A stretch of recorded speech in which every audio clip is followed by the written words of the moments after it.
आप देख रहे हैं सूत्रों की खबर और मैं हूं आपके साथ गुंजन। आज की खास खबर की ओर चलते हैं। मध्य प्रदेश के इतिहास में अब तक की सबसे बड़ी जब्ती की चरस की नेपाल से तस्करी होकर आ रही चरस भोपाल क्राइम ब्रांच ने पकड़ी है। चरस तस्करी में शामिल 2 पुरुषों को गिरफ्तार किया गया। आरोपियों से जब्त की 36.8 किलोग्राम चरस, जिसकी कुल अंतरराष्ट्रीय कीमत लगभग 12 करोड़ 50 लाख रुपए बताई जा रही है। चरस तस्करी में शामिल 2 अंतरराज्यीय आरोपियों को गिरफ्तार किया गया।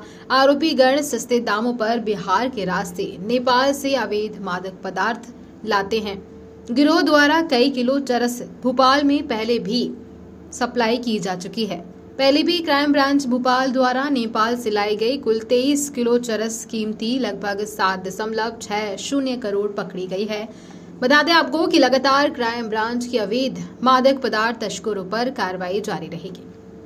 किलो ये पूर्व में भी यहाँ पे इस गिरोह द्वारा सप्लाई किया गया था चरस, तो लगभग कितना चरस हो गया और कितने पूर्व में पकड़े गए थे? पूर्व में भी कुछ 2-3 करोड़ रुपए तक के चरस और भी अलग अलग खेपों में पकड़े गए थे, लेकिन इस पर जो जानकारियां मिली थी और पुलिस ने इसको लेकर के जो गंभीरता, खासतौर पर ड्रग्स को लेकर के जो गंभीरता दिखाई है, उसके परिणाम सामने आ रहे हैं और उसी कड़ी में गिरोह पकड़ा गया। इस गिरोह के साथ खास है कि इस गिरोह के नेपाल तक लिंक है, नेपाल फैलाने की बात इसमें आ रही है और नेपाल से होते हुए कुछ अलग अलग बिहार और उत्तर प्रदेश के अलग अलग जगहों से होते हुए इनके इंदौर और देवास तक से इनके सूत्र सामने आ रहे हैं। पुलिस इस पूरे मामले को खंगाल रही है। छोटी छोटी जो कड़ियाँ जो स्थानीय स्तर पर हैं, पुलिस उनको जोड़ने की कोशिश कर रही है और इसके बाद इस पूरे घटनाक्रम को जोड़ करके आने वाले दिनों में कुछ और गिरफ्तारियां होंगी, कुछ और भी इससे जो कड़ियां हैं उनका नाम सामने आएंगे। भोपाल के अंदर किसको बेचने के लिए लाए थे? खरीदार कौन थे? भोपाल में लाते थे, यहाँ तक पहुँचना इतनी बड़ी मात्रा में चरस पहुँच सामान्य तौर पर ये ट्रेन के माध्यम से लाते थे। ट्रेन में जो एक सामान का जो लगेज होता है, जो सामान होते हैं अच्छी जो लंबी दूरी की भी जो ट्रेन थी, इसमें प्रथम दृष्टया जो जानकारी आई है ट्रेन पे लाने की बात है, तो उसमें ट्रेन में चूंकि सामान्य लगेज में ला करके बीच में रख दें तो पकड़ना संभवतः मुश्किल होता है, तो उस तौर पे इस्तेमाल करते थे।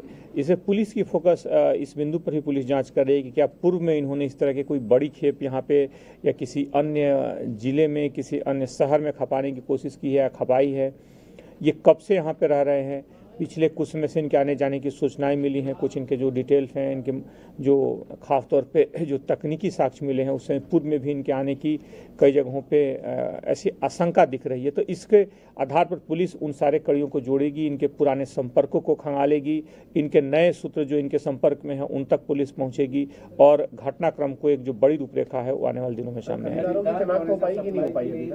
इसमें कुछ नाम सामने आए हैं, लेकिन अभी चूंकि घटना पुलिस को उन तक पहुंचना है, पुलिस को उन्हें गिरफ्तार करना है, इस कड़ियों को जोड़ना है, इसलिए उनका नाम अभी लिया जाना उचित नहीं है। बिहार पुलिस से भी संपर्क कर रहे हैं सर, क्योंकि बिहार के रहने वाले हैं, वहीं से ये जहाँ के रहने वाले हैं वहाँ से लेकर के जहाँ पे रुके हैं, जहाँ पे जाते गए हैं या जिन लोगों के संपर्क में है, पुलिस उन सारे कड़ियों तक पहुंच रही है। खासतौर पे नाम अभी पुलिस सामने की इसलिए नहीं कर रही है कुछ लोगों के कि नाम लिए जाने के बाद फिर उनके भाग जाने की संभावना बढ़ जाएगी। इसी तरह की तमाम ताजा खबरों के अपडेट्स के लिए सूत्रों की खबर पर बने रहिए हमारे साथ। नमस्कार।